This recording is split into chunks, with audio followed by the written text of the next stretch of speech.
মাসির হাতের ঝটপট বিরিয়ানি, তার জন্য রাইসের জন্য জল ready, chicken ready, rice soak করা হয়েছে, আলু বয়েল রেডি, গ্রেভি রেডি, হাঁড়ি রেডি, আর বারিস্তাকেও ভালো মতন লাল লাল করে ভাজা হয়েছে। আর তারপরে চিকেনটাকে ছড়িয়ে দেওয়ার পর আমরা এক এক করে সব কিছু দেবো। আলুটা যেটা সেদ্ধ করা হয়েছে পেপার, নুন আর একটু দই দিয়ে এটাকে ভালো মতন ছড়িয়ে দিলাম, দই দিলাম। দই দেওয়ার পর যে ভেজে রাখা বারিস্তাগুলোকে ইকুয়ালি ছড়িয়ে দিলাম। আমরা সব দেবো না, কিছুটা রাখবো, কেন পরে আবার এটা লাগবে। ভালো করে ছড়িয়ে দেওয়ার পর আমাদের নেক্সট আইটেম যেটা হচ্ছে মাসির স্পেশাল মশালা, বিরিয়ানি মশালা, যেটা মাসি কিছু গরম মশলা আর নিজের কিছু সিক্রেট মশালা দিয়ে তৈরি করা হয়েছে। তারপরে চিকেন গ্রেভিটা যেটা ছিল সেটাও এর মধ্যে দেওয়া হয়েছে।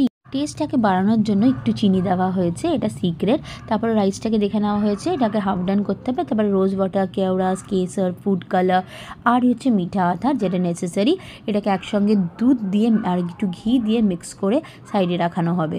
তো আমরা দেখে নিলাম, মিক্সটা করে নিলাম। এবার একটু রাইস ওপর দিয়ে ছড়িয়ে দুধ কেসারের মিক্সচারটা ওপর দিয়ে এবার স্পেশাল মশালা, মাসির যে সিক্রেট বিরিয়ানি মশালা ভালো করে একটু ছড়িয়ে দিল। তার বারিস্তা ছিল যেগুলো বাকি, ওই বারিস্তাগুলো অ্যাড করে দিল। কেউ কেউ ওর মধ্যে ধনে পাতা আর পুদিনা পাতাও দেয়। আর তারপরে দই দিয়ে দিলাম। আর দই দেওয়ার পরে যে কারি ছিল, চিকেন কারি ছিল, সেটা দেওয়া হলো, কেন ওটাই আমাদের রাইসটার টেস্ট বাড়াবে। এবার তারপরে আরেকটা লেয়ার অফ রাইস দিয়ে দুধ কেসারের মিক্সচারটা দিয়ে দেওয়া হলো। তারপরে কারিটা, চিকেন কারিটা যেটা ছিল সেটাও ছড়িয়ে দেওয়া হলো। এবার হচ্ছে ঘি নিজেদের টেস্ট হিসাবে যে কম বেশি যা লাগে এবার দমে দিয়ে দেওয়া হবে। বারিস্তাটা ছড়িয়ে দমে দেওয়া হবে। দমে দেওয়ার পরে যখন ঢাকনাটা উঠাবে ওর গন্ধে থাকতে পারবে না। বিরিয়ানির কাটাটাও খুব আর্টিস্টিক হয়, না তো মাংস আর আলু ভেঙে যেতে পারে।